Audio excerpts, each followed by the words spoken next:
கோபால கோபால கோகுல நந்தன கோபால நந்தகுமார நவனித சோர பிருந்தாவனச்சர கோபால கோபால கோபால கோகுல நந்தன கோபால. பின்னை மணாளனை பேரிற்கிடந்தானை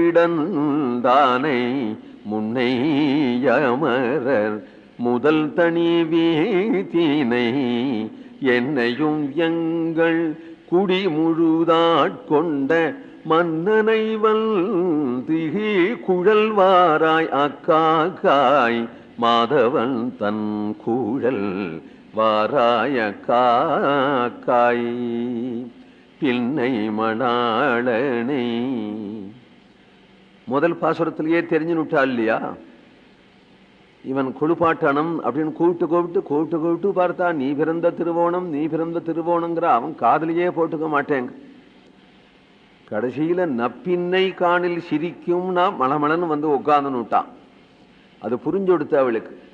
அதனால இப்பொழுது தலவாரணம் அப்படின்னு பாசுரம் ஆரம்பிக்கும் பொழுதே முதல் சொல்லே பின்னை மணாளனை. நப்பின்னைக்கு மணாளனோனோ அப்படின்னா வந்துருவான் இல்லையா, அதுக்காக சொல்றாள்.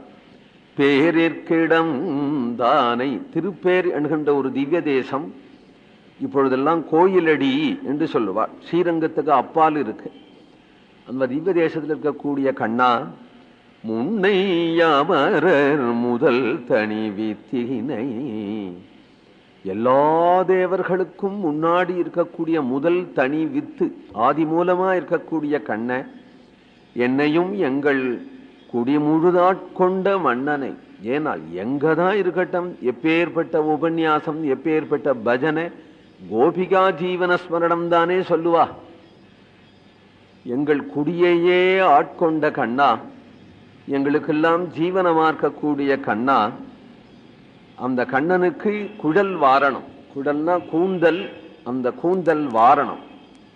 வாரணம்னா இவன் சரியா காட்டுவனா, கையில பிடிபடாம ஓடுறானே, அப்பொழுது சில காக்காய் வரது. இந்த காக்காய பத்தியா, அதுக்கு யார் தலை வாரி விட்டா?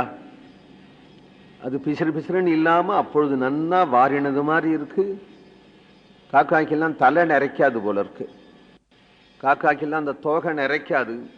காக்காய்க்கெல்லாம் அது ஷேப்பா போகாது, வெளுப்பா போகாது, சடலா போகாது, புளிச்சநாத்தன் ஆறாது.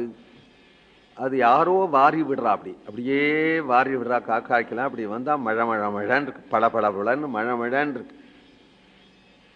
அதனால உனக்கு நான் வாரி விட்டேன்னா காகபட்ச தரவு வீரவு என்று, காகபட்சம் போல அழகா இருக்கும், பார்க்கறதுக்கே அழகா இருக்கும். அதனால நீ வா. இவன் வரமாட்டேங்கிறான் அப்படிங்கிறதுக்காக அந்த காக்காய காட்டி இவனுக்கு குழல் வாருவதற்காக வேண்டி காக்காய கூப்பிடுறா. கா கா கா நீ வாயேன் அப்படின்னு காக்காய கூப்பிடுறா. கண்ணனுக்கு ஒரு கோல் கொண்டு வா, கண்ணனுக்கு கண்ணுக்கு மை கொண்டு வா, கண்ணனுக்கு தலைக்கு எண்ணெய் கொண்டு வான்னு அந்த காலத்தில் இப்படி தன் குழந்தைகளுக்கு ஸ்திரீகள் பெண்மணிகள் காக்காய பத்தி ஒரு பாட்டு பாடுவா. அந்த காலத்துல பெரியாழ்வார் பாசுரத்திலேயும் தான் அப்படி பாடுறான்னு நினைக்கிறேன். கா கா கா என் குழந்தைக்கு ஒரு கோல் கொண்டு வா, என் குழந்தைக்கு ஒரு கண்ணுக்கு மை கொண்டு வா என்று காக்காய பாடுவா. காக்காய பாடுறார் இவர். கோவிந்தநாம சங்கீர்த்தனம்.